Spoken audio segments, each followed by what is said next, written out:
2:00 ng madaling araw at nag-iisa ako sa masikip na opisina na pinagsasaluhan namin ng aking asawa. Hawak ang kanyang iPhone, yung hindi niya halos binibitawan. Ang tanging oras na hindi niya hawak ito ay kapag siya ay tulog, kaya hinintay ko ang aking pagkakataon. Bakit ko ito ginagawa? Nagiging paranoid ba ako? Paano ko maisip na pagdudahan ang sarili kong asawa? Trabaho ko ito bilang isang abogado, nakakakita ako ng kasinungalingan kahit saan. Nagsimula ito sa maliliit na bagay, isang tawag sa telepono na bigla niyang tinapos nang makapasok ako sa kusina. Ilang araw ang lumipas, hiniling ko na hiramin ang kanyang telepono para mag-order ng pizza. Nag-alangan siya bago ibigay, nagkunwari na walang problema, pero alam ko ang totoo. Ang kasaysayan ng tawag at mga mensahe ay nabura. Hindi iyon normal, sinadya iyon. Ano ang itinatago niya? Kailangan kong malaman. Karamihan sa mga tao ay hindi napagtatanto kung gaano kaina ang kanilang mga telepono. Kung sa tingin mo ay madaling mag-tap sa mga landline, mas madaling ma-access ang mga smartphone. Hindi ka naniniwala sa akin. Hanapin mo. Bumili pa ako ng isang mabilisang e-book tungkol sa hacking. Ang mga iPhone ay maaaring i-jailbreak, alisan ng kanilang seguridad. Ang aming anak na babae, matalino gaya niya, ay nakrak ang telepono ng kanyang ina noong araw na nakuha niya ito. Ngayon, nakaupo dito hawak ang kanyang telepono at isang cable ng koneksyon sa aking mga kamay, huminto ako. Talaga bang gagawin ko ito? Gusto ko bang malaman ang katotohanan? Isang maling galaw, isang natuklasang lihim, at lahat ay maaaring gumuho, 19 na taon ng kasal, isang buhay na binuo namin ng magkasama, isang kasal na, sa halos lahat ng bahagi, ay matatag. Nandyan si Doris para sa akin, palaging inuuna ang pamilya. Hindi siya humihingi ng marami. Hindi ako nagpakasal dahil sa pag-ibig, ngunit hindi ko pinagsisihan na pakasalan siya. Nakilala ko si Doris sa isang Sigma Chi party. Ipinapalagay ng mga tao na ang mga fraternity ay tungkol sa pribilehiyo at katayuan, ngunit ang amin ay iba.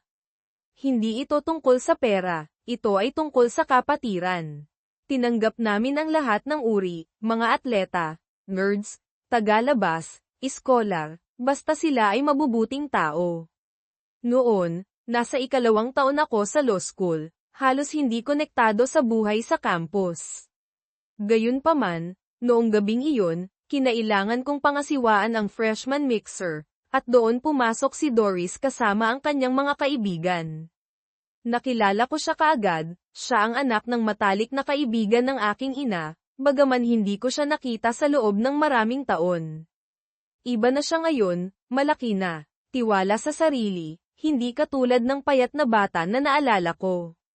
Kailangan kong bumati, hi siya, baka lasing, sana dope lang. David, tili niya, ipinulupot ang kanyang mga braso sa akin bago magtanim ng isang matapang, nagmamay-aring halik, na parang nagmamarka siya ng teritoryo.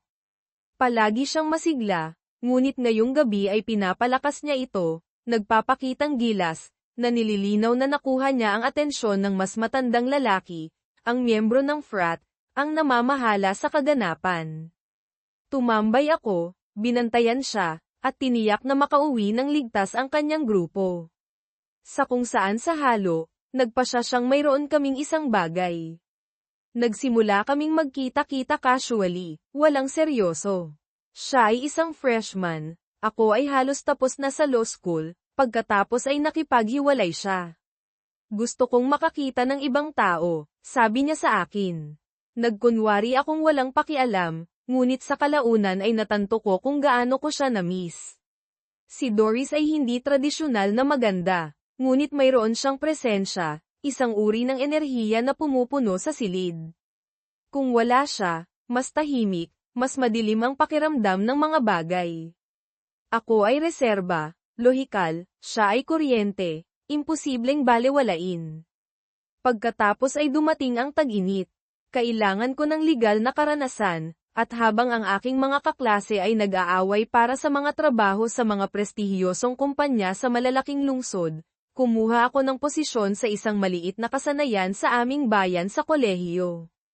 Mahirap ang pabahay, ngunit inalok ako ng universidad ng isang dorm kapalit ng pangangasiwa sa mga mag-aaral sa tag-init.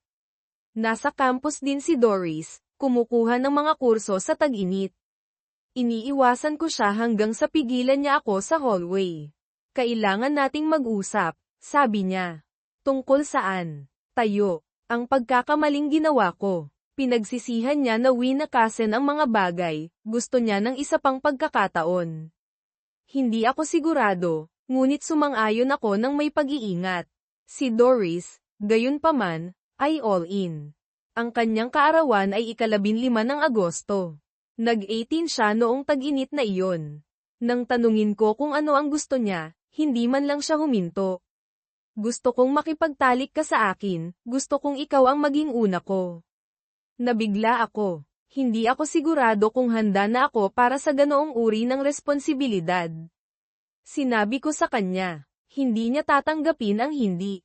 Noong Sabado na iyon ay nagboluntaryo siya sa isang tirahan ng kababaihan. Dapat ko siyang sunduin ng 4 p.m. sa student union. Dumating siya na nakasuot ng jeans, isang ngayon t-shirt, at isang overnight bag na nakasabit sa kanyang balikat. Nakatira kami sa parehong gusali, bakit ang bag? Pagkatapos ay nakita niya ako. Ngumiti siya, dumiretso, hinalikan ako doon mismo sa harap ng lahat. Hindi lang ito pagmamahal, ito ay isang pahayag, isang deklarasyon. Gusto niyang malaman ng mga tao kung ano ang malapit nang mangyari. Bumalik kami sa aking dorm na tahimik. Nagsindi ako ng mga kandila, nagbukas ng isang bote ng White Star Champagne. Kinakabahan siya, ako rin. Hindi ako isang player, nakasama ko na ang 2 babae noon, at ang mga karanasang iyon ay maikli. Ngunit may mga inaasahan si Doris. Dahan-dahan kaming uminom, hinubad ko siya, sinusundan ang aking mga kamay at labi sa kanyang balat. Nang handa na siya, naghubad din ako. Itinapon ang aking shorts sa tabi. Humadyak-jak siya. Pagkatapos ay namangha niya ako. Ang makasama si Doris ay nagpabago sa lahat. Wala siyang takot, walang pagpipigil, at ganap na naroroon sa sandaling iyon. Naghangad siya ng pagiging malapit sa paraang hindi ko pa naranasan dati. Sa kanya, hindi lang ito madalas, nakakatuwa ito, at tiniyak niyang palagi akong gusto ng higit pa.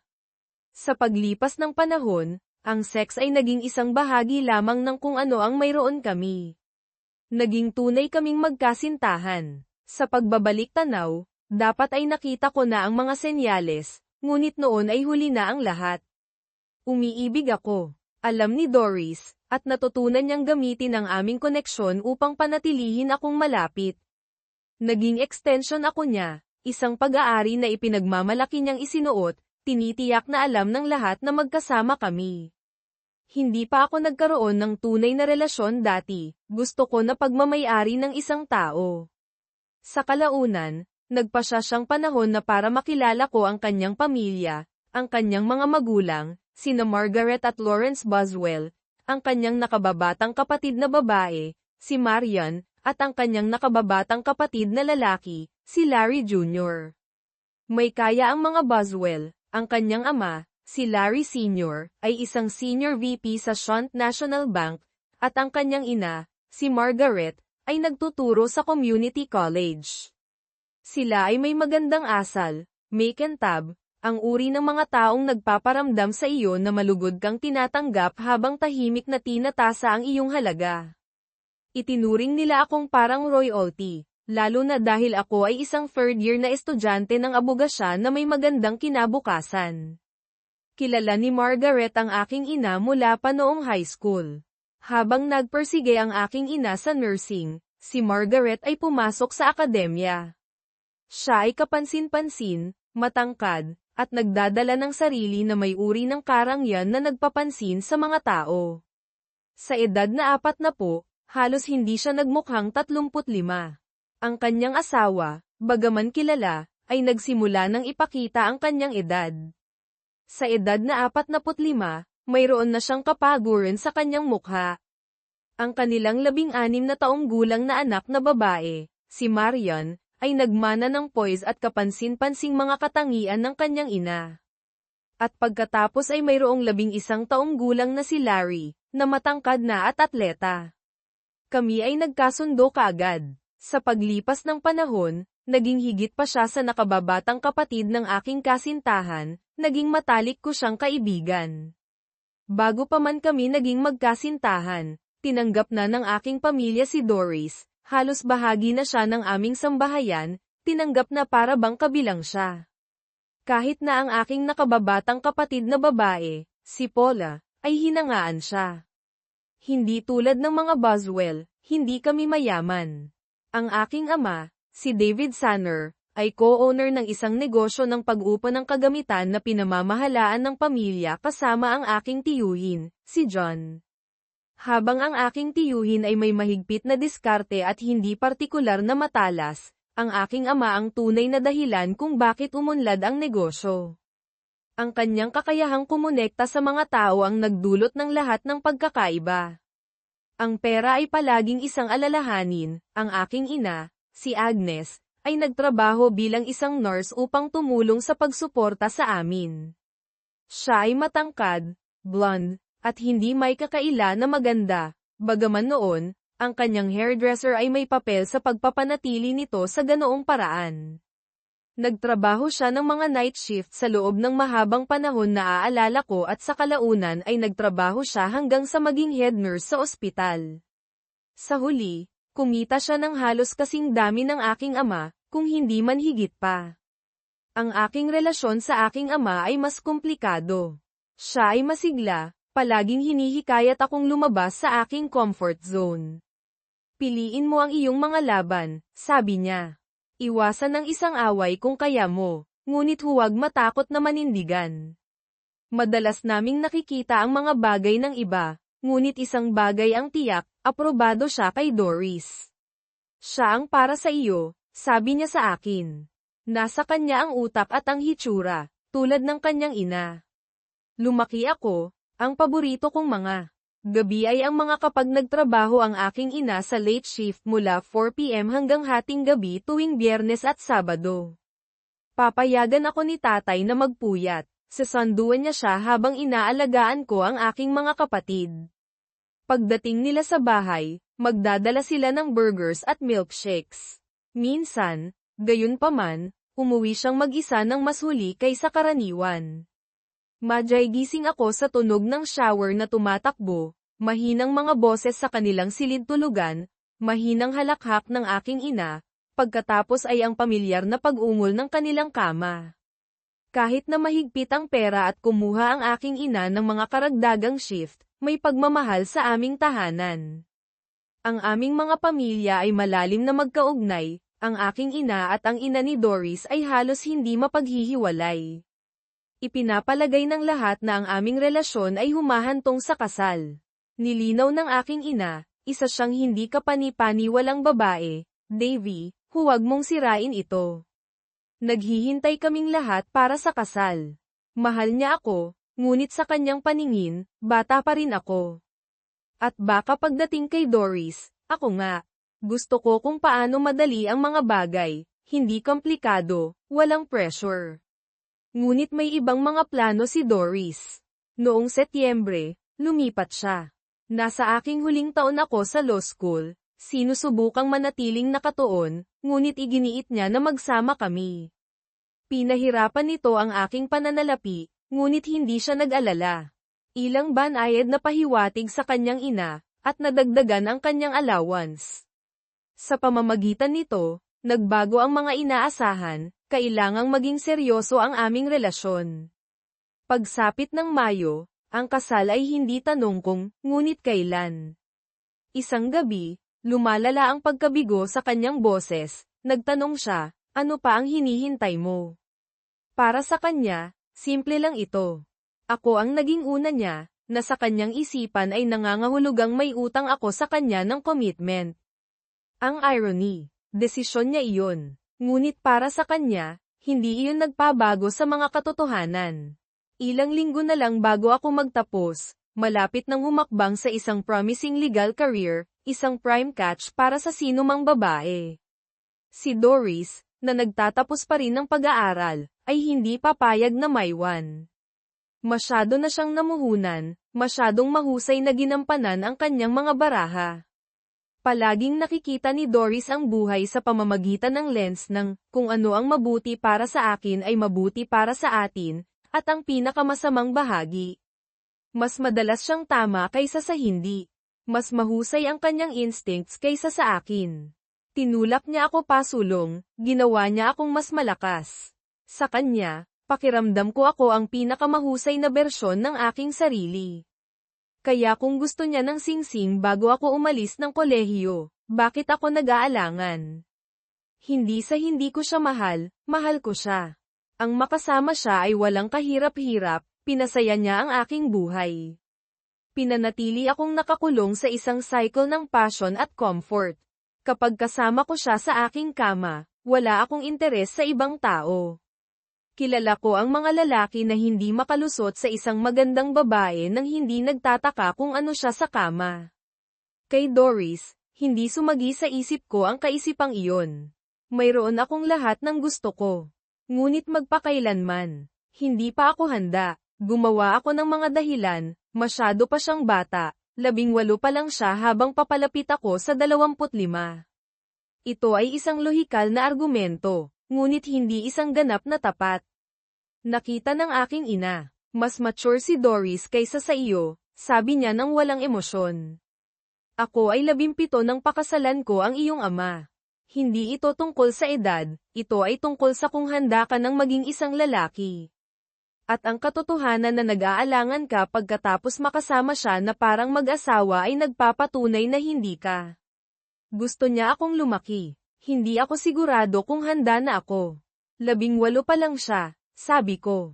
Paano kung magising siya isang araw at mapagtanto na napalampas niya ang pagiging bata? Ikaw ang natatakot na makaligtaan, sagot ng aking ina. Makukuha mo ang iyong law degree, sisimulan ang iyong karera, at iiwan siya. Hindi siya nagkamali. Sa huli, si Doris ay may masyadong impluwensya at masyadong maraming tao na sumusuporta sa kanya. Sumuko ako. 1 linggo pagkatapos pumasa sa bar exam, nagpakasal kami. Hindi ako nagkaroon ng bachelor party, halos wala akong oras para sa isa. Nagpupuyat ako ng 20 oras para sa New York bar, isa sa pinakamahirap sa bansa. Kahit na ang mga nagtapos sa Harvard ay may 41% na pass rate lamang. Pagsapit ng aking mga resulta, 3 buwan ng buntis si Doris. Opisyal, ito ay isang aksidente, ngunit sino mang naniniwala na iyon ay naive. Tiniyak ni Doris ang kanyang lugar 3 araw bago ilabas ang aking mga resulta sa bar. Nalaman namin na nagdadalawang isip kami. Kinakabahan na ako na malaman kung nakapasa ako. Ang aking trabaho sa kumpanya kung saan ako nag-intern noong tag-init ay nakadepende dito. Ang pagbagsak ay nangangahulugang pagkawala ng lahat, ang pagpasa ay nangangahulugang pagtaas ng sweldo na lubhang kailangan namin. Ngunit kahit na, sa pamamagitan nito, masikip ang pera. Nagtrabaho ako ng 60 oras sa 1 linggo para lamang makabili ng diapers. Hindi hinayaan ni Doris na pigilan siya ng pagbubuntis o pananalapi, kinuha niya ang kanyang huling final ng junior year 1 oras bago pumutok ang kanyang panubigan. 5 oras ang lumipas, nang walang anumang reklamo, nagsilang siya ng 2 perpektong identical na sanggol na babae. Para sa akin, ito ay pag-ibig sa unang tingin. 18 taon ang lumipas, mahal ko pa rin sila, ngunit hindi sa parehong paraan. Ang mga unang ilang taon ay isang pakikibaka, masikip ang pera, at ang aming apartment ay naging mas maliit sa bawat araw. Ngunit hindi nagreklamo si Doris. Ang pagiging ama ay isang halo ng pagkamangha at takot. Lagi kong maaalala na tinatabihan sila sa gabi, binabasa ang Make Way for Ducklings, Charlotte's Web, at Anne of Green Gables. Sila ang aking maliit na mundo. Naniniwala na malulutas ko ang anumang problema, patigilin ang ulan sa pamamagitan lamang ng pagngiti. Hindi madali ang buhay, ngunit ang kanilang mga yakap, ang kanilang halakhak, ginawa nitong sulit ang bawat paghihirap. Ngunit hindi bawat araw ay puno ng mga kwento bago matulog at init. Noong gabing dinala ang magkapatid sa ospital, gumuho ako. Hindi si Doris. Hinawakan niya ang aking mukha sa kanyang mga kamay at pinilit akong makipagkita sa kanyang tingin. David, pakinggan mo ako, sabi niya ng mahigpit. Magiging maayos sila. Naniniwala ako na, anuman ang mangyari, palagi kitang mamahalin at tatayuan. Sa mga unang taon na iyon, siya ang pundasyon na humawak sa aming kasal. Hindi ko alam kung kaya ko iyon kung wala siya. Gusto kong ibigay sa kanya ang lahat, gusto kong magtagumpay para sa kanya, para sa kanila. Bago ang kasal at mga anak, ang ambisyon ay hindi kailanman naging aking malakas na suit. Kung ako ay tapat, ako ay naging tamad, ngunit ang pag-ibig, responsibilidad, at pagiging ama ay nagpabago sa akin. Ginawa nila akong walang awa, at upang sumulong, gumawa ako ng mga sakripisyo. Ang pagsira sa abogasya ay hindi madali, mahabang oras, mataas na stress, maliit na agarang payoff. Kailangan kong maging mas matalino kaysa sa kompetisyon, gamitin ang bawat loophole, at hanapin ang bawat anggulo. Sa bahay, sina Doris at ang kambal, sina Patricia at Elizabeth, o Pat at Beth, ay ginawang sulit ang lahat. Nag-aral ng night class si Doris habang inaasikaso ko ang oras ng pagtulog. Pagod ako, ngunit masaya ako.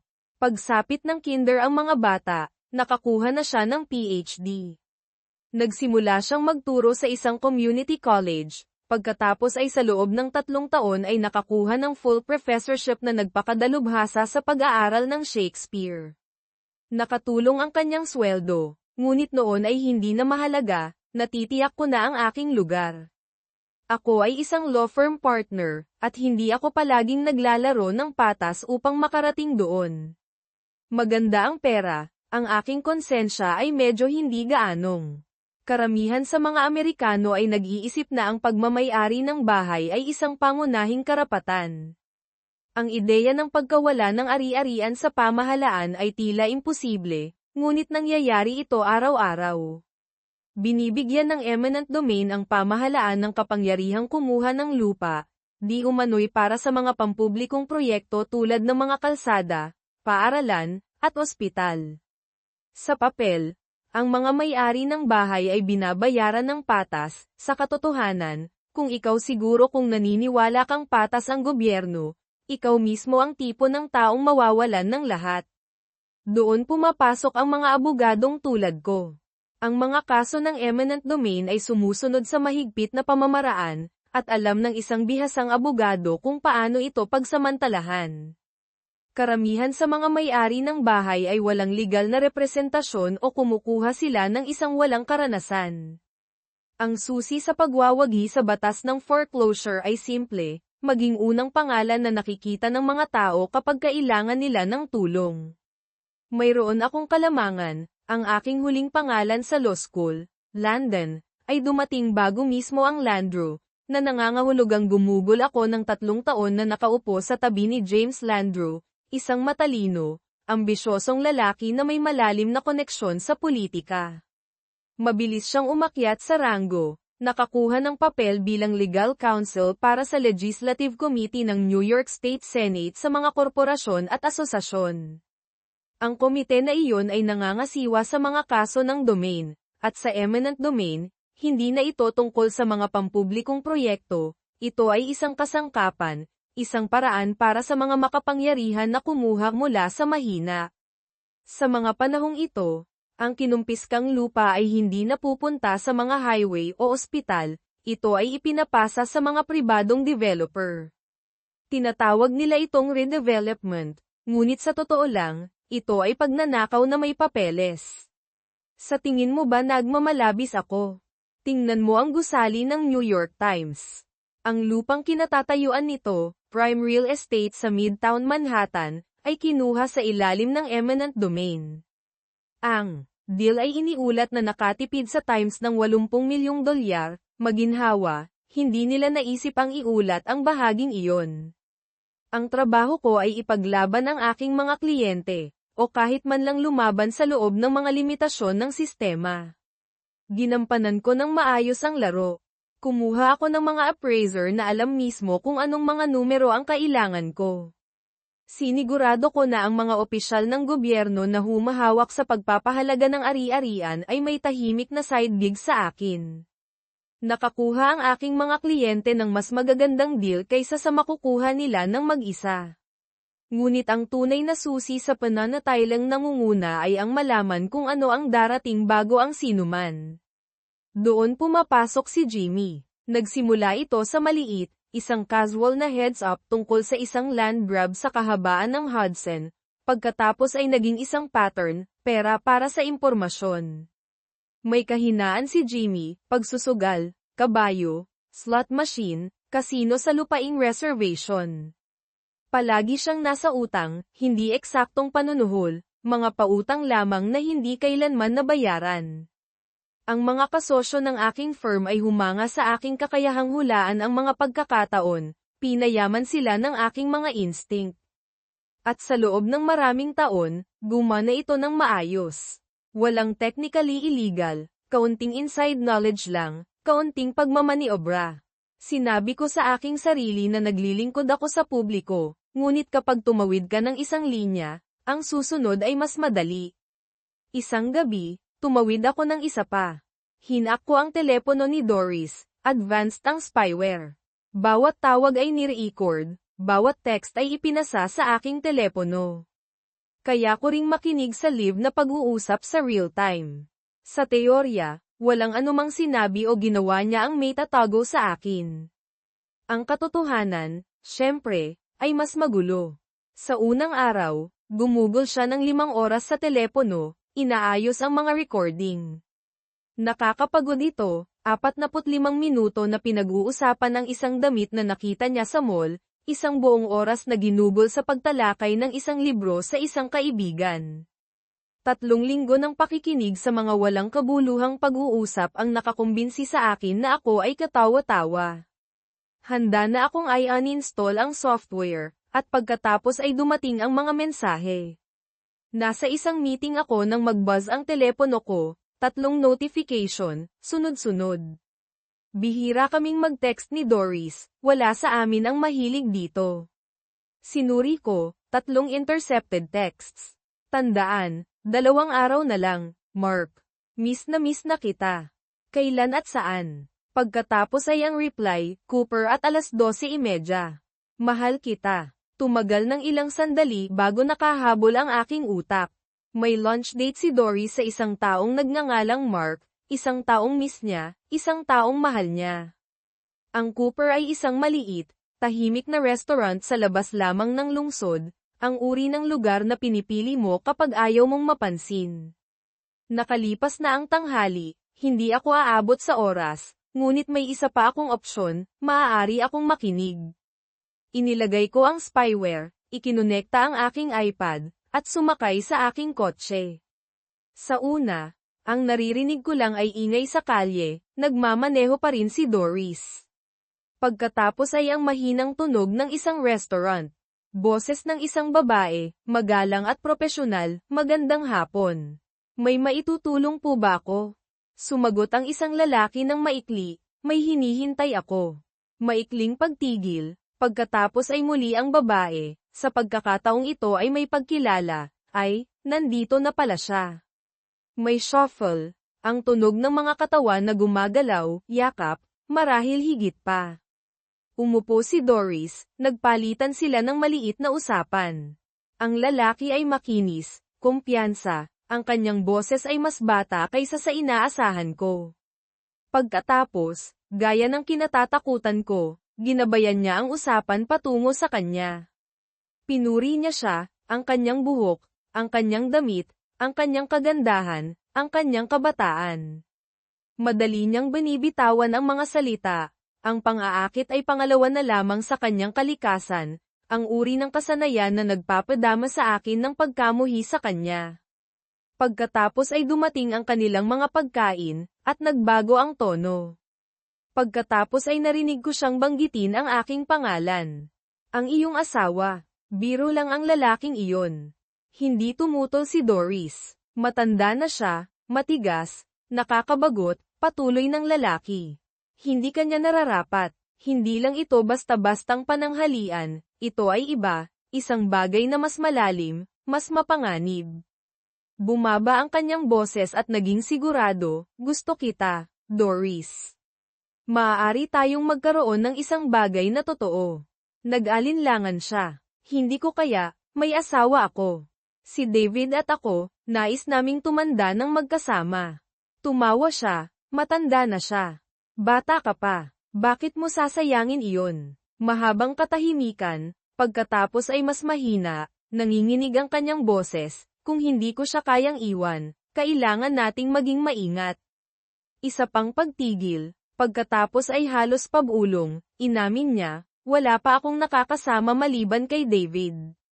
Mahal ko siya, ngunit ikaw, pinaparamdam mo sa akin na iba, na kailangan kita upang maging buo. Kailangan mo lang akong ipakita sa iyo, bulong niya. Ang nararamdaman mo para sa kanya ay hindi pag-ibig, ito ay obligasyon. Bumantong hininga siya ng malakas. Kailangan ko lang ng panahon, para sa kapakanan ng lahat. Hindi mapakali ang kanyang tugon, matagal na akong naghihintay. Alam ko, sabi niya ng mahina, ngunit kailangan kong gawin ito sa tamang paraan. Sige, sabi niya. Huwag mo lang akong paghintayin magpakailanman. Pumarada ako sa parking lot ng Coopers, na natiling sapat ang layo para hindi mapansin. Ang kotse ni Doris ay nakaparada malapit sa entrance. Sa pamamagitan ng aking earpiece, nagpatuloy ang kanilang mga boses, mahina, intimate. Nagbibigay siya ng mga pangako, sinasabing aayusin niya ang mga bagay dahil sa huli, mahal ko pa rin si Dave, bulong niya. Magkasama na kami ng napakatagal. Utang ko sa kanya na panatilihing buo ang aming pamilya. Kaya kita mahal, bulong niya. Malalim mong nararamdaman ang mga bagay. Pagkatapos ay nakita ko sila. Si Doris ay nakamamangha, elegante, maayos, mas maingat na nagbihis kaysa noong umalis siya sa bahay noong umagang iyon. At siya ay matangkad, athletic, makinis ang balat, na may malalim na kutis ng pinakintab na mahogany, gwapo, marahil, depende sa kung sino ang tatanungin mo, ngunit bata, hindi hihigit sa 30. Nang maghiwalay sila, hinayla niya siya malapit, gumalaw ang kanyang mga kamay sa kanyang katawan, dumidiin sa kanya. Hinayaan niya siya, sa isang sandali, bago lumayo. Inaasahan ko ang galit, ngunit hindi ako tinamaan ng selos sa paraang inaakala ko. Gusto ko ba siyang saktan? Siyempre, ngunit kakailanganin ko ang isang baseball bat at isang elemento ng sorpresa. Magiging patas ba iyon? Hindi. Ngunit walang patas sa isang lalaking humahabol sa asawa ng ibang lalaki. Hindi ako Nave, hindi niya mahal ang kanya, gusto niya siya. At kapag nawala na ang pagiging bago, lilipat siya. May isang bagay sa akin na nagsasabi sa akin na alam din iyon ni Doris. Hindi siya bulag sa nangyayari, gumagawa siya ng desisyon, hindi sa kanya, sa akin. Akala ba talaga niya na papayag ako dito? Karaniwan ng aming kasal, marahil 5% ng mga lalaki ang tunay na nagpapatakbo ng kanilang mga sambahayan. Ang iba sa amin, nakikipagkompromiso kami, nag-a-adjust kami, nagkakasundo kami. Hindi ako nanalo ng argumento kay Doris. Kahit na sa tingin ko ay nanalo ako, hindi naman pala. Nakukuha niya ang gusto niya, palagi. Walang pagkakaiba ang sex. Gusto niya ito, ngunit palagi itong ayon sa kanyang mga tuntunin. Hindi ko kailangang makiusap, ngunit kapag nagsimula nang mawala ang kanyang interes, nakaramdam ako ng isang bagay na mas malapit sa ginhawa kaysa sa pagkabigo. May ganitong paraan si Doris ng pagpapadama ng kanyang mga pagnanasa na mutual, na parang mga pangangailangan namin sa halip na sa kanya lamang. Hindi siya nakikipaglaban, pinapagod niya ako. Gayunpaman, siya ay isang hindi kapani-paniwalang asawa, isang debotong ina. Nagtatrabaho siya, nag-aaral, nag-aasikaso ng bahay. Tumutulong ako, ngunit siya ang leon, ang isa na tunay na nagpapanatili sa lahat. At kung manipulahin niya ako, hindi ito malisyoso, iyon lang ang paraan ng pagpapatakbo niya. Kinamumuhian ko lang ito sa mga bihirang sandali, tulad ng kapag natanto ko kung gaano siya nasisiyahan sa pagkakaroon ng kapangyarihang iyon sa akin. Alam ng bawat may asawang lalaki na may bahid ng kamalayan sa sarili na hinuhubog siya ng kanyang asawa, tinutulak siya, binabaluktot siya sa kanyang kalooban. Bahagi lang ito ng dynamics.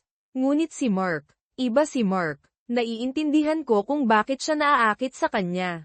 Siya ay sariwa, ipinagbabawal, isang paalala na ang buhay ay hindi mahuhulaan, na maaari pa rin niyang sorpresahin ang kanyang sarili. At oo, ang katotohanan na siya ay itim ay may ginampanang papel, ang pagiging bago nito, ang kagalakan. Ngunit hindi ito magtatagal. Si Mark ang una, ngunit hindi siya ang huli. Ang ideyang iyon ay nakabalisa sa akin ng higit sa anumang bagay, hindi dahil sa kanya, kundi dahil alam ko na kung gusto ni Doris na gawin akong uri ng asawang nagpapahintulot dito, kaya niya.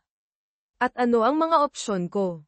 Manatili o umalis? Hindi madali ang umalis, nagtayo kami ng buhay na magkasama, nagpalaki ng mga anak, dumaan sa napakaraming bagay. At kinamumuhian kong aminin ito, ngunit kailangan ko siya. Pagkatapos ng napakaraming taon, hindi ko alam kung paano hindi magkaroon si Doris sa aking buhay.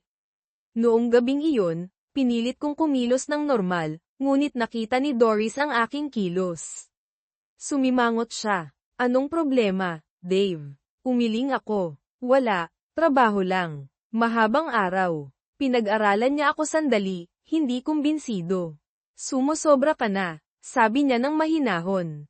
Dapat kang magpabagal. Alagaan mo ang iyong sarili. Baka sumali ka sa gym. Tinitigan ko siya. Sumali ako sa gym 1 taon na ang nakalipas. Bawat umaga bago siya magising, umaalis ako para mag-training. Nabawasan ko ang 13 sa 18 pounds na nadagdag ko sa mga nakaraang taon. Mayroon akong personal trainer. Nangako akong magbabago. Walang kinalaman ang pagkaakit niya kay Mark sa pagiging out of shape ko. Ito ay kung paano niya ako nakikita. Ako ay isang gamit na, komportableng pares ng tsinelas. Si Mark, siya ang make and tab na bagong takong na gusto niyang subukan. Ngunit sa huli, isusuot pa rin niya ang tsinelas, kahit na hindi na niya ito pinahahalagahan. Hindi ko iyon personal na tinanggap. Sa kaibuturan, alam kong may mga desisyon na dapat gawin si Doris. Kinabukasan, nakakuha ako ng isang hindi inaasahang sorpresa, isang flag na mensahe mula sa spyware, isang tawag sa telepono na halos hindi ko pinansin, ngunit nanalo ang pag-uusisa. Pumasok ako habang sumasagot si Doris. Hi, Mom, sabi niya. Gusto kong magtanong tungkol sa Thanksgiving. Magdadala ka ba ng bourbon sweet potatoes at broccoli salad? Ang boses ng kanyang ina ay mainit ngunit direkta. Siyempre, mahal. Ngunit sabihin mo sa akin, kumusta ang pananghalian kasama si Mark? Nag-alangan si Doris. Ay, Mom, kahanga-hanga siya, ngunit gusto niya ng higit pa, at hindi ko kaya. Bakit hindi? Dahil may asawa ako. Pinili ko si David. Bumantong hininga, pagkatapos ay humigpit ang boses ng kanyang ina, binigay mo na sa kanya ang lahat, at ano ang ibinigay niya sa iyo? Nagkaroon ka ng mga pagkakataon na ayusin iyon noon pa. Nawala na ang iyong leverage, malalaki na ang mga bata, hindi mo na sila magagamit pa. Hindi ko kailanman gagawin iyon, sabi ni Doris ng mariin. Maaaring ako ay isang masamang asawa, ngunit hindi ako magiging isang masamang ina. Kalokohan. Naging mahusay kang asawa. Mayroon bang kahit minsan na nagreklamo si David? Wala. Nagtayo ka ng perpektong tahanan, nagpalaki ng 2 matalinong anak na babae, at mas mataas ang kita mo kaysa sa kanya. Ginawa mong madali ang kanyang buhay. Nanginginig ang boses ni Doris. Oo, ngunit ito ay panloloko. Kung hindi lang siya pumayag, sagot ng kanyang ina. Makinig ka, ang mga lalaki at babae ay hindi pareho. Alam mo kung paano ito gumagana, ang mga babae ay nagpipik mamaya, ang drive ng mga lalaki ay kumukupas, ngunit lumalaki ang sa atin. Kailangan natin ng iba't iba, gusto lang nila ng release. Maaari kang masiyahan ang maraming lalaki habang limitado si David sa kanyang stamina. Kung mahal ka niya, maiintindihan niya. Mahabang pagtigil, pagkatapos ay bumantong hininga si Doris. Hindi ko alam, sentimental si David. Sa tingin mo ba ay tatanggapin niya ito? At kung hindi, ayaw kong mawala siya. Hindi ka mawawala, tiniyak ng kanyang ina. Tingnan mo ang iyong ama. Hindi siya henyo, ngunit mayroon akong ibang mga lalaki sa loob ng halos 30 taon. Nag-adjust siya, gagawin din ni David. Sinigurado iyon ni Agnes noong itinulak kanya sa kanya. Hayaan mo akong makipag-usap sa kanya, mas naiintindihan niya siya kaysa sa sinuman. Pagkatapos ng ilang mas maraming kasiyahan, natapos ang tawag.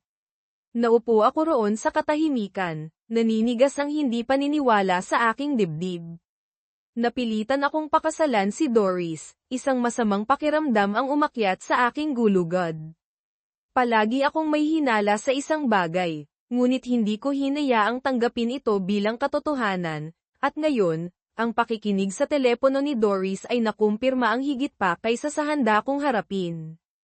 Ang pagdinig sa mga unfiltered na saloobin ng mga tao sa paligid mo ay parang pagtingin sa isang salamin na nag-aalis ng bawat nakakaaliw na ilusyon, at ang nakita kong tumitingin sa akin ay hindi gaanong. Sa loob ng maraming araw, inaasahan ko na may magbabago. Ilang paghaharap, ilang paghahayag, ngunit walang nangyari. Pagkatapos ay dumating ang isa pang tawag, sa pagkakataong ito ay mula kay Beth. Hoy mom, late na kami ni Pat darating sa Tuesday para sa Thanksgiving, pero kailangan naming bumalik ng Saturday. May plano kami kasama ang ilang football players pagkatapos ng laro nila sa Sunday. Oh, alright, sagot ni Doris. Sasabihin ko sa dad mo, pero hindi pa rin ba nakikipagkita si Pat doon sa swimmer, si Rick? Oo, sabi ni Beth, tumatawa, pero kailangan lang niyang harapin iyon. Bumantong hininga si Doris. Hula ko nagbago na ang panahon kung okay lang sa mga lalaki na nakikipag-date ang girlfriend nila sa ibang tao. Ay mom, huwag kang maging makaluma. Pero habang pinag-uusapan natin iyan, kumusta ang nangyayari kay Mark? Hindi. Talagang hindi. May asawa ako sa tatay mo, sabi ni Doris ng mariin. Humadyak si Beth. Come on mom, matanda na si dad. Bata ka pa. Hindi mo hahayaang pigilan ka ng ilang outdated na ideya sa pagkakaroon ng kaunting kasiyahan. Maiintindihan niya, mahal ka niya. Hindi naman siya may choice, sino pa ba ang gusto sa kanya? Nagtaginting ang halakhak sa telepono, at pagkatapos ay sumingit ang boses ni Patty. Mom, gusto mo bang kausapin namin si Dad para sa iyo? Kaya naming ipaliwanag, ipaalala sa kanya ang lahat ng nagawa mo para sa kanya. Gustong-gusto ka niya, at sa totoo lang, hindi makatarungan na atali ka sa iisang lalaki magpakailanman. Nag-alangan. Si Doris. Hindi ko alam. Hindi siya nakikipagtalo sa akin, pero sensitibo siya. Noong bata pa siya, maaari siyang naligaw, pero hindi niya ginawa. Sa tingin ko ay hindi niya nakikita ito sa paraang nakikita ninyong dalawa. Pero mahal ka niya, giit ni Beth. Kung sasabihin mo sa kanya kung gaano ito kahalaga sa iyo, paalalahanan mo lang siya na palagi siyang mauuna. Iyon ang sinabi ko kay Rick, dagdag ni Pat, at okay naman siya. Well, nakikipag-usap na ang lola mo kay Grandma Langdon. Sana lang maintindihan ng tatay mo na hindi kapalit si Mark. Ang mayroon kami ni Mark ay hindi man lang malapit sa kung ano ang ibinabahagi namin ng tatay mo. Hindi lang ako nasaktan sa pagdinig sa aking mga anak na babae na pinag-uusapan ako ng ganoon, winasak ako nito. At ang pinakamasama, dapat ay napanatag ako sa katotohanan na naniniwala pa rin sila na mahal ako ni Doris, ngunit hindi ako. Sa loob ng maraming araw, nakipagbuno ako dito, hindi ko maunawaan ang aking sariling mga emosyon. Pagkatapos ay sinuri ko ang aking sarili. Sigurado, nag-eehersisyo ako, mas maganda ang kondisyon ko kaysa sa mga nakaraang taon, ngunit binaliwala ko ang kulay abong bumabalot sa aking buhok at ang mga lipas na damit na isinusuot ko dahil sa nakagawian. Dapat mukhang may kintab ang mga abogado, hindi matanda. Kaya pumunta ako sa isang upscale salon. Pinahina ang mga kulay abo, pinutol at inayos ang aking buhok ng maayos. Hindi nagsalita si Doris. Susunod, pinalitan ko ang buo kong wardrobe sa New York, mas matalas na mga suit, mas modernong fit. Hindi na ako 30, pero hindi na rin ako mukhang mahigit 50. Gayunpaman, tila hindi napansin ito ni Doris o ng aking mga anak na babae. Nang dumating ang mga batang babae sa bahay para sa Thanksgiving, inaasahan ko kahit man lang isang pagdaan na puna. Wala, pareho lang ang malalayong halik sa pisngi na ibinigay nila sa akin sa loob ng maraming taon. Naging invisible na ako sa sarili kong bahay, at ang totoo ay halos wala na kaming magkatulad. Mas marami akong alam tungkol sa kanila kaysa sa malalaman nila tungkol sa akin. Palagi akong pribado, at dahil doon, bumuo sila ng isang ganap na maling bersyon kung sino ako sa kanilang mga isipan. Dumating ang Thanksgiving, at kasama nito, ang aming pinalawak na pamilya, 21 katao na nagsiksikan sa aming bahay. Dumating sila ng maaga para sa parada, pagkatapos ay nanirahan para sa football. Inangkin ng mga lalaki ang sala, inangkin ng mga babae ang kusina. Mabilis akong tumigil para tingnan ang aking hipag na si Marian at ang asawa ni Larry Jr., si Ann, na nagbabantay sa mga nakababatang bata. Tumutulong si Beth, pagkatapos ay tumakas ako papunta sa aking opisina, nilock ang pinto, at naglagay ng headphones. Sa pamamagitan ng telepono ni Doris, nakinig ako sa usapan na nagaganap sa kusina. Pumasok lang siya sa kanyang opisina at isinara ang pinto, sabi ni Patty. Sumabat ang boses ng aking ina. Anong problema sa anak ko? Anong ibig mong sabihin, inay? Tanong ni Doris. Well, para sa mga nagsisimula, iba na siya manamit, nagpagupit, at maliban kung nagkakamali ako, mas kaunti ang kanyang puting buhok. May napansin ako, pero hindi ko matukoy, pag-amin ni Doris. Pamayat din si Hyun, dagdag ng kapatid kong si Paula. Hindi niya ako nakita mula noong nakaraang Pasko. Siguro, sang-ayon ng aking ina. Ewan ko, sabi ni Doris. Hindi maganda ang pakiramdam ni Hek nitong mga nakaraang linggo. Akala ko stress sa trabaho. Sa tingin mo ba alam niya ang tungkol kay Mark, no? Tanong ng aking biyenang babae. Mahabang katahimikan, pagkatapos ay nagsalita si Doris. Hindi ko nakikita kung paano, at kahit na alam niya, ano ang malalaman. Wala pa naman akong ginagawang anumang bagay kay Mark. Siguro midlife crisis lang, bulong ng aking ina. Nasa edad na siya, sumang-ayon ang aking biyenang babae. At dahil lumipat na ang mga babae, baka nawawala lang si Hyun. Iyon ang magpapaliwanag sa biglaang pagbabago.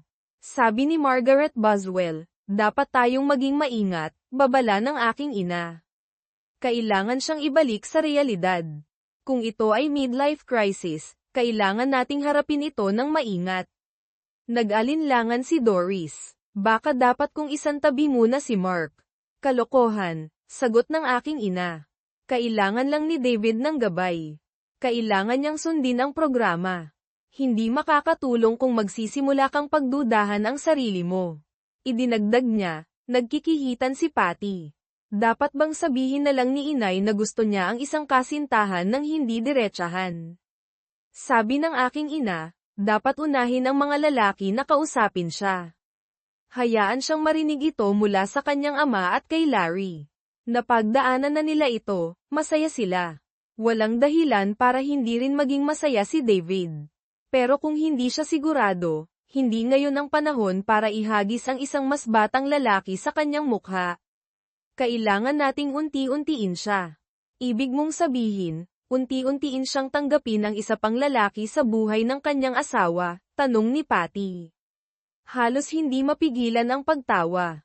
Siyempre hindi, sagot ng aking ina. Ang iyong ama ay isang mabuting tao, isang mapagmataas na tao, isang tapat na asawa. Kung haharapin natin ito ng maayos, maiintindihan niya. Hindi ko pinabayaan ang aking asawa, dagdag niya. Hindi ako kailanman nagkaroon ng kasintahan nang hindi tinitiyak na masaya siya. Maaaring nasa sideline siya, ngunit sa puso ko, siya ang laging una.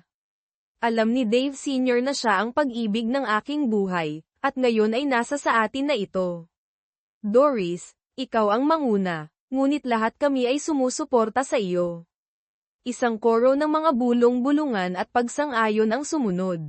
Habang nakaupo ako doon na nakikinig sa kanila na sinusuri ang aking buhay, napagtanto ko na hindi lang nila ako pinag-uusapan, pinaplano nila kung paano ako hubugin muli sa kanilang mga isipan. Hindi nila sinusubukang kumbinsihin ako na tanggapin ang isang relasyon, hindi nila nakikita iyon. Tinitiyak lang nila na may kalayaan si Doris na nararapat sa kanya. Isinakripisyo niya ang kanyang kabataan at inilaan ang kanyang sarili sa kanyang pamilya, ngayong wala na ang mga bata, hindi ba makatarungan na bawiin niya ang kaunting kaligayahan? Pinangunahan ng aking ina ang atake, na nagsasalita ng may katiyakan ng isang taong namuhay ayon sa mga patakarang ito sa loob ng mga dekada.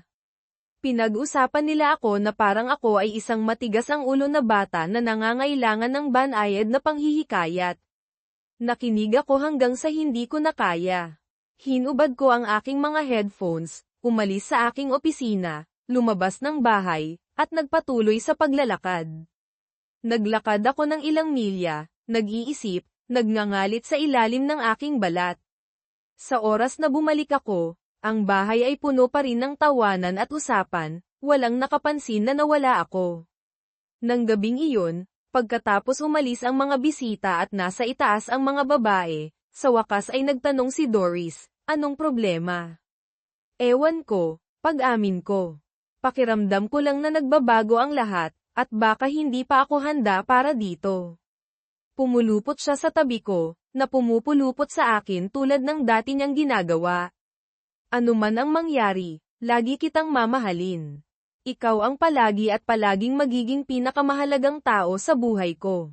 Noong una ay paniniguro na iyon sa akin, ngayon parang maingat na pagpapadama ng pagkakasala sa aking konsensya. Lagi niyang alam kung paano ako mapapakiramdam na nagkasala. Noong unang Sabado ng Disyembre, pumunta ako sa isang laro ng Giants kasama ang aking ama at biyenang lalaki. Si Larry ang kumuha ng mga tiket. Binayaran ng aking ama ang limo at inumin. Bahagi ito ng plano. Pagkatapos ng karaniwang usap-usapan, napunta sila sa totoong dahilan kung bakit kami naruroon. Sinubukan nilang ibenta sa akin ang ideya kung paano magiging mas masaya si Doris sa isang mas batang kasintahan, kung paano nangangahulugan ang tunay na pag-ibig na hayaan siyang magkaroon ng kailangan niya.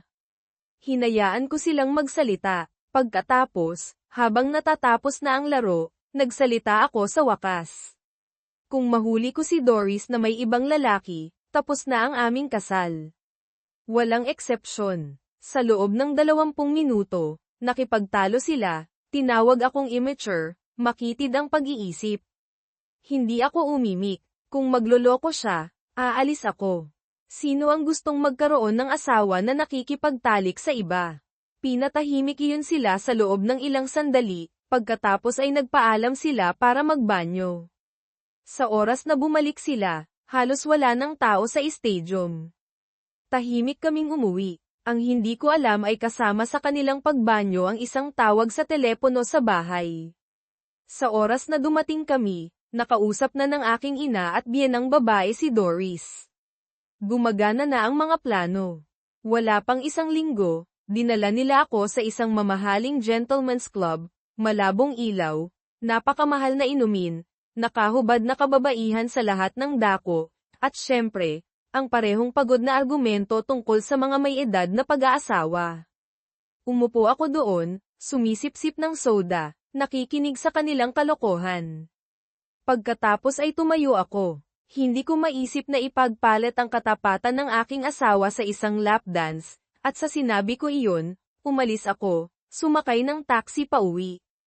Hindi na nila muling binanggit iyon.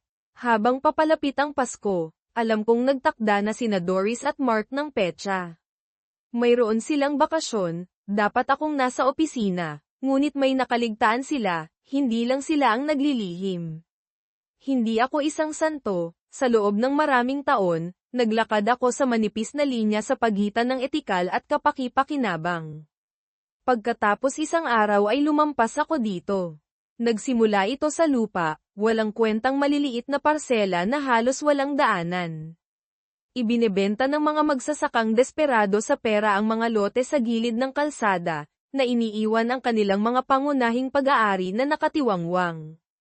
Pagkatapos ay kailangan ng isang malaking retailer ng lupa para sa isang bodega malapit sa thruway, kailangan din nila ng isang bagong pasukan sa highway, at alam ni Jimmy, ang aking may pwestong kaibigan, ang tungkol dito bago pa malaman ng publiko. Habang nag-aalok ng legal na tulong sa mga may-ari ng lupa, nakita ko ang isang for sale sign, 250 ektarya ng pinabayaang pastulan, natirang lupa mula sa isang lumang dairy farm, sa papel ay nagkakahalaga ng marahil $1,500 bawat ektarya, ngunit malapit ng maging 20 beses ang halaga nito. Inubos ko ang aking ipon, inubos ang aking 401k, iniwan ang aking sarili na broke.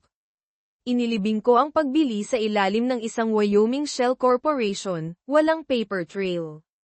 Hindi ko masabi kay Doris kung saan napunta ang lahat ng aming pera, kaya nagsinungaling ako, sinisi ang merkado, ang ekonomiya, ang mahigpit na kompetisyon. Maaaring nagtanong ang sinumang ibang asawa, hindi si Doris. Okay lang tayo, Davy, sabi niya, na binalewala ito. Hanggat malusog tayo at magkasama, ano ang pagkakaiba? Nagbawas siya sa paggastos, kumuha ng karagdagang trabaho, hindi siya bumili ng bagong damit sa loob ng mahigit 1 taon. Ipinangako kong babawi ako sa kanya, ngunit sa paano man ay hindi dumating ang araw na iyon. Pagkalipas ng 2 taon, ibinenta ko ang huling ektarya, ang huling presyo, $22,000 bawat ektarya. Mayaman ako, ngunit noon pa man, nagsimula na akong bumili ng mas maaga sa estado, na laging nananatili sa labas ng kanilang opisyal na pagkuha. Nagsimulang magtanong ang mga tao, ang mga tunay na insider, mga politiko, developer, ay ayaw ng investigasyon. Hanggat nanahimik ako, iniwan nila ako. Hindi ko ginastos ang pera, sinabi ko sa sarili ko na para iyon sa aming kinabukasan. Balang araw, makakaisip ako ng malinis na paliwanag. Ang huling bagay na gusto ko ay malaman ni Doris kung anong uri ako ng tao. Ang bisperas ng Pasko ay para sa pinalawak na pamilya, ang araw ng Pasko ay sa amin, gaya ng dati. Inayos ni Doris at ng aking ina ang lahat, isang malaking pabo, ang sikat na tupa ng aking biyenang babae, ang signature baked ham ng aking ina. Inilalabas ko ang pabo mula sa bagong-bagong Mercedes ni Doris, isang regalo sa kaarawan mula sa kanyang mga magulang, nang lumapit ang aking ina. David, sabi niya, ang kanyang tono ay hindi nag-iwan ng anumang puwang para sa argumento, kapag tapos ka na, kailangan nating mag-usap. Hindi ito isang kahilingan. Dinala niya ako sa opisina ng aking ama at tinapak ang sofa sa tabi niya. Umupo ako, hinawakan niya ang aking mga kamay, pinisil ang mga ito tulad ng dati niyang ginagawa noong bata pa ako. Parang hindi ka ang sarili mo, sabi niya ng mahinahon. Kung may problema, nandito ang pamilya para sa iyo. Sinuri niya ang aking mukha, naghihintay ng isang pagtatapat. Hindi ako nagsalita, hindi siya bobo, alam niya.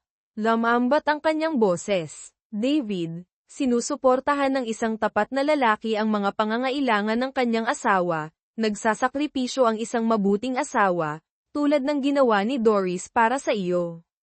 Sa wakas ay napagtanto niya na hindi ako kasing clueless gaya ng iniisip nilang lahat, ngunit sa halip na ihulog ang kanilang plano, binago niya ang kanyang diskarte. Binalangkas niya ito bilang aking tungkulin, ang aking responsibilidad. Sa kanyang isipan, hindi ito tungkol sa pagtataksil, ito ay tungkol sa paggawa ng tama. Ganap niyang hindi naunawaan ang kanyang anak, at kasalanan ko iyon. Napakatagal ko nang nagpanggap na hanggal kaya totoo nila itong pinaniwalaan, sa kanilang mga isipan, ako ang walang muwang na asawa, Ang lalaki na maaari nilang manipulahin sa pamamagitan ng mga apela sa pag-ibig, katapatan, at responsibilidad. Ngunit nagkakamali sila. Hindi ako ang taong iyon, hindi na. Mas maraming teknolohiya ang nagbunyag ng kanilang mga lihim, na inilalantad ang katotohanan tungkol sa mga taong akala kong kilala ko. Hindi ko nakikita kung paano ang pagkakaroon ng asawa na nakikipagtalik sa iba ay isang bagay na dapat ipagmalaki, sabi ko. Kumaibot siya ngunit hindi sumagot. Ang lahat sa buhay ay transaksyonal, patuloy ko. Gumagawa kami ng mga kasunduan, hindi palaging tungkol sa pera, ang ilan ay espiritual. Gumagawa kami ng mga panata sa harap ng Diyos, na humihingi ng kanyang pagpapala. Maaari kaming matisod, ngunit hindi bababa sa sinusubukan namin. Nakipagtagpo ako sa kanyang tingin, pinanatili ito. Kung hindi, maaaring wakasan ng isang babae ang pagpapatulog sa kanyang anak sa kama na may mga labi na mainit pa rin mula sa pagtataksil sa kanyang asawa. Siya ay nanigas, anumang tugon na inihanda niya ay nawala, gulat, kahihiyan, galit, at sa wakas ay sakit. Ang kanyang boses ay halos isang bulong. David, ano ang sinabi mo? Nakipagtagpo ako sa kanyang tingin na walang pag-iwas. Nakakadiri ang paghalik sa iyong mga anak pagkatapos makipag-cheat sa kanilang ama. Kumalas ang kanyang mga kamay sa akin. Tumayo siya, halos matisod habang tumatakbo palabas ng silid. Sa hallway, naghihintay si Doris.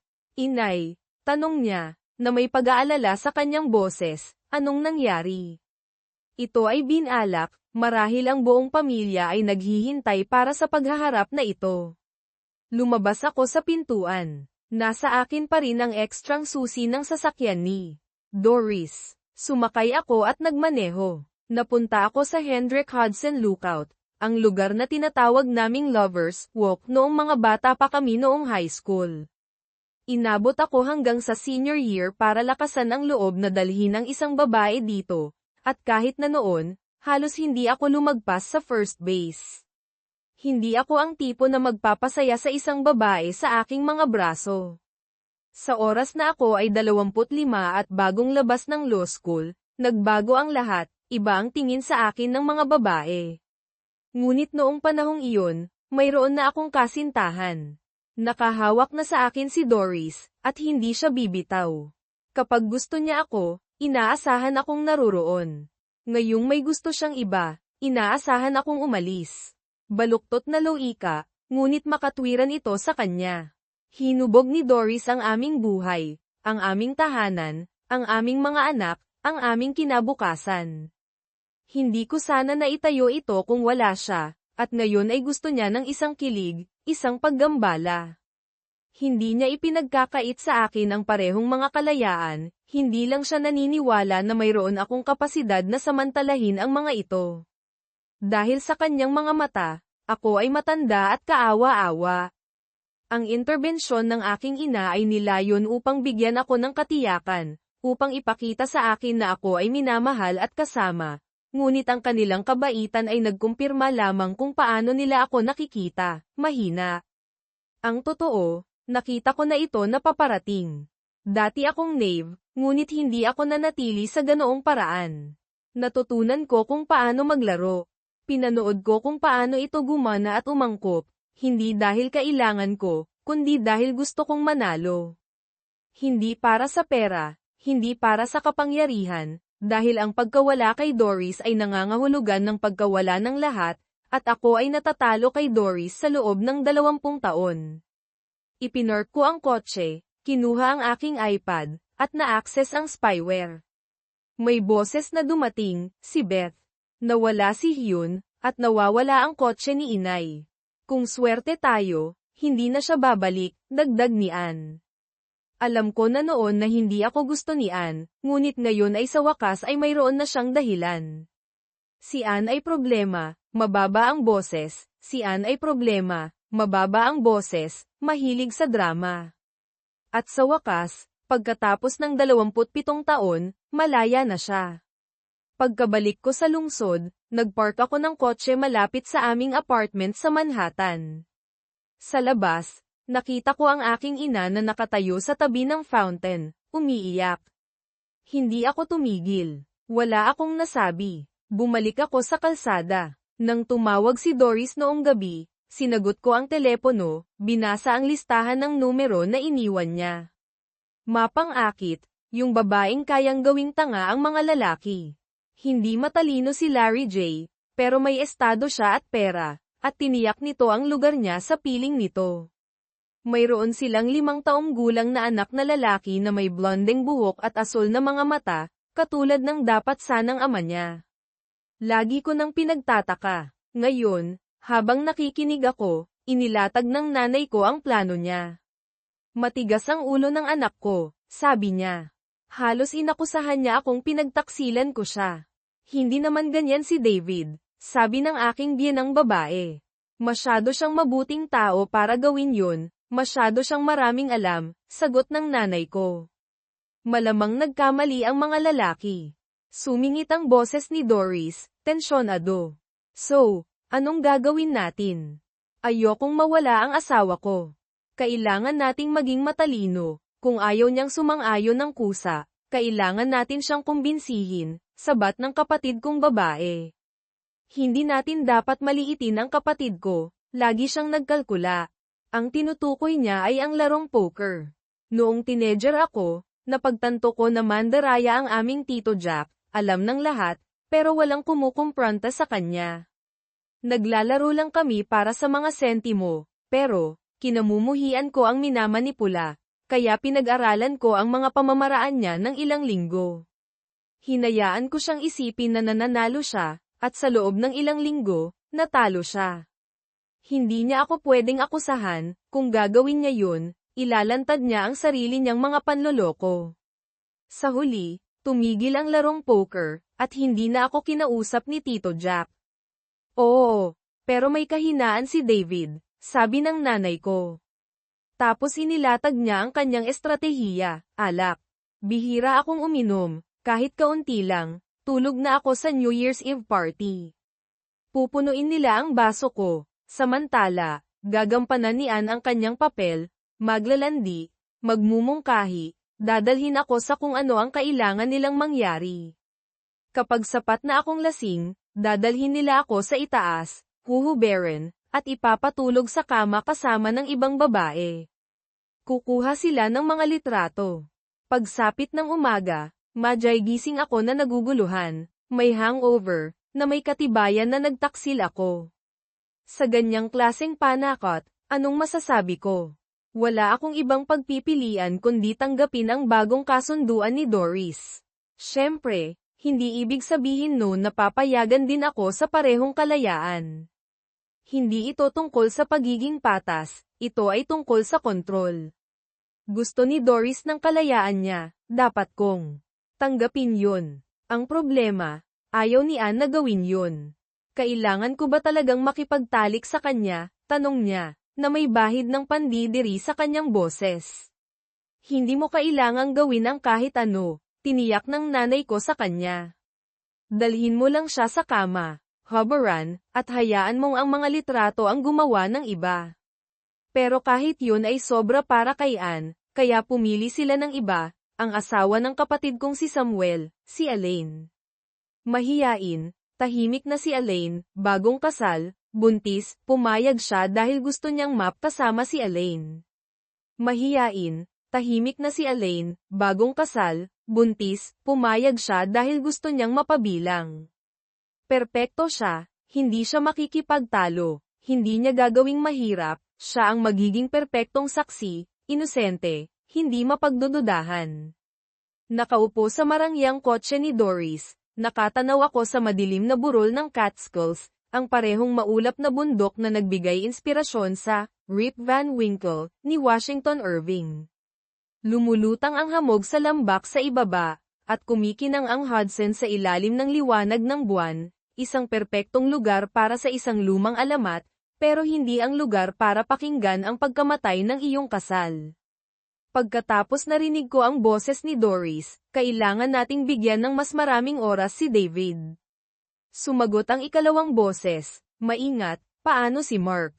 Maghihintay ba siya? Nag-atubili si Doris. Nag-aalala si Mark, pareho kaming walang pasok ngayong linggo.